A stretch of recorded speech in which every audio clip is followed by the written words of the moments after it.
Estamos de volta a mais um tema para debate. O senador e pré-candidato à presidência pelo PL, Flávio Bolsonaro, quer usar uma viagem à Argentina para discutir o avanço da direita na América do Sul, isso com o presidente argentino Javier Milei. Ele viaja a Buenos Aires, Flávio Bolsonaro, neste fim de semana, para participar de uma conferência promovida pela Fundação Aliados de Israel. A apuração é da nossa analista Jussara Soares. Flávio quer explorar com Milei o que eles vêm chamando de onda azul na América Latina, que elegeu, vamos lembrar, Abelardo de la Espriella como presidente da Colômbia e Keiko Fujimori no Peru. Ambos são de direita e vão substituir presidentes de esquerda. Flávio tenta usar esses dois exemplos para mobilizar a militância bolsonarista. O pré-candidato também pretende abordar com Milei a proposta do presidente dos Estados Unidos, Donald Trump, de criar uma coalizão militar com países latino-americanos para combater o crime organizado e o narcotráfico, uma das bandeiras de Flávio Bolsonaro. Voltando ao debate, Soraya, essa onda azul, onda da direita na América do Sul, influencia ou não o Brasil?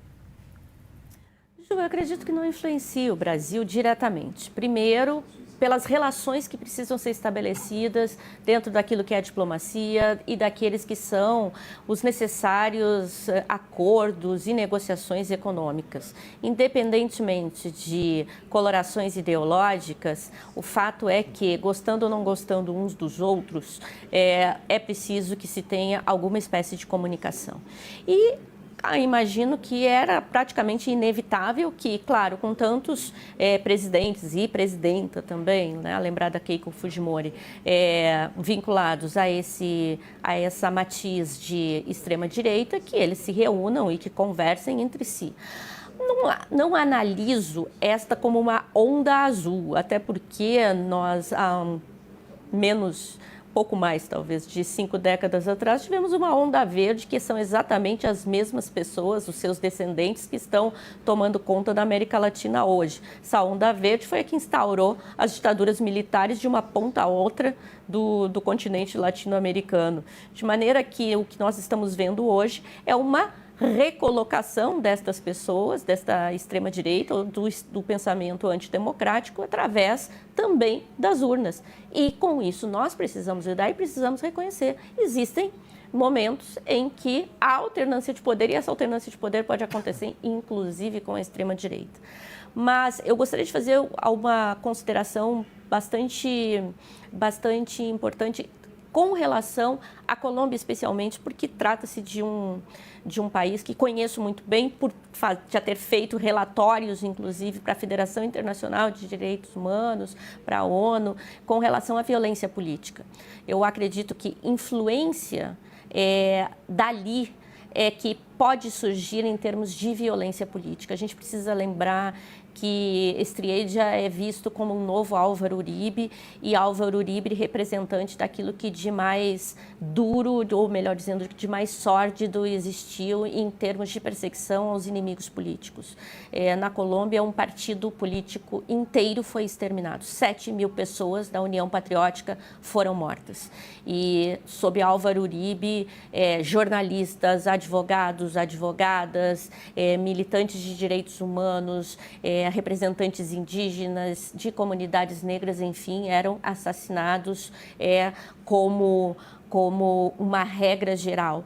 Então, é um país que, de uma certa forma, tem um paradigma de violência muito forte e que, de uma certa forma, vem se mostrando também, que de uma certa forma também vem se mostrando refletido no Brasil com o crescimento cada vez maior das milícias tão adoradas pela família Bolsonaro, aliás, condecorados pelos Bolsonaro. Então, eu acredito que esse ponto é um ponto que nós precisamos prestar muita atenção. No mais, eu gostaria de fazer uma colocação. Por mais que a esquerda, ou melhor dizendo, o campo democrático progressista tenha perdido eleições na América Latina, as diferenças foram muito poucas. Nós não temos uma América Latina pintada de azul. Nós temos uma América Latina dividida. porque a diferença de votos de Keiko Fujimori e do candidato também progressista, e com isso concluo, e a diferença de votos entre Ivan Cepeda e Strieja são diferenças, inclusive no Brasil também, na última eleição, são diferenças muito pequenas. A gente não tem uma onda azul, mas a gente tem um crescimento também do campo progressista. Bortoleto concorda? Essa onda azul, onda da direita, influencia o Brasil? Pode influenciar o Brasil? Claro que eu não concordo e é óbvio que influencia. Eu vou dizer de maneira muito clara e objetiva por que eu penso isso. Porque se você parar para prestar atenção, os governos que saíram de esquerda têm algo muito em comum além do campo ideológico. Todos, sem exceção, apresentavam problemas de corrupção, segurança e economia.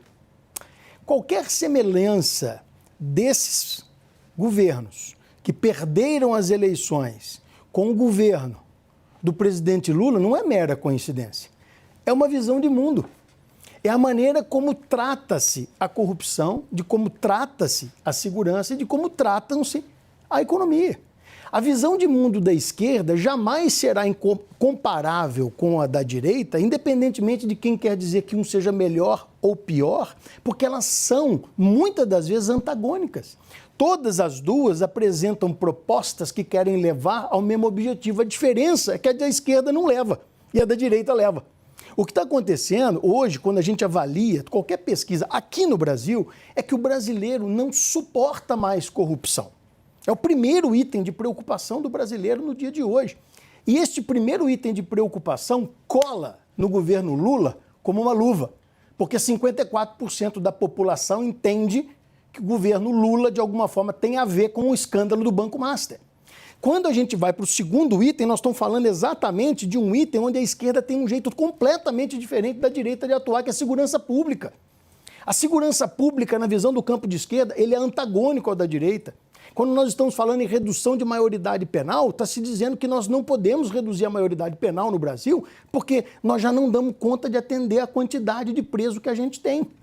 Talvez a solução para a esquerda seja libertar todo mundo, dar uma bazuca para cada um e cada um se vira por si. Isso não é solução. O terceiro item, que é a economia, eu convido você, brasileiro e brasileira, a comparar o que você comprava com R$200 no ano passado e o que você compra hoje com os mesmos R$200 quando você vai no supermercado.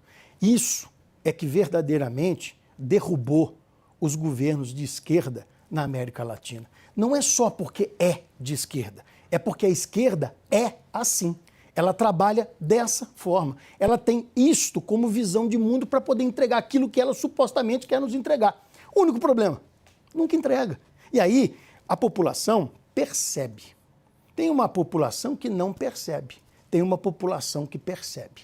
A diferença, muitas das vezes, pode vir a ser pequena. Agora, não perceber que as populações da América Latina que estavam sob governos de esquerda, que não sabem tratar problema de corrupção, segurança e economia, estão dizendo um basta, é não prestar atenção no óbvio ululante.